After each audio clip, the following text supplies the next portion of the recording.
В городе Саранске завершились российские соревнования по адаптивной физкультуре и спорту. Съехались более 200 участников из 16 регионов страны. Якутию представили 6 спортсменов. Из них самым результативным оказался Рустам Кутли-Ахметов. Он в толкании ядра взял золото, в беге на 60 метров и в прыжках в длину занял второе место. На дистанцию 400 метров получил бронзу. Другой якутянин Леонид Душкевич завоевал бронзу в беге на 3000 метров.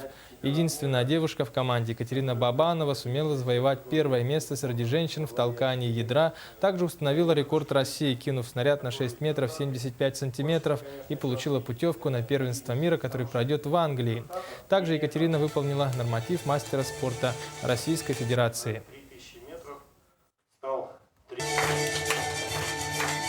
На 1500 метров. Ну, я думал, не стану первым местом, но оказался вот в итоге там с мужчинами, юниорами все бегали без этого.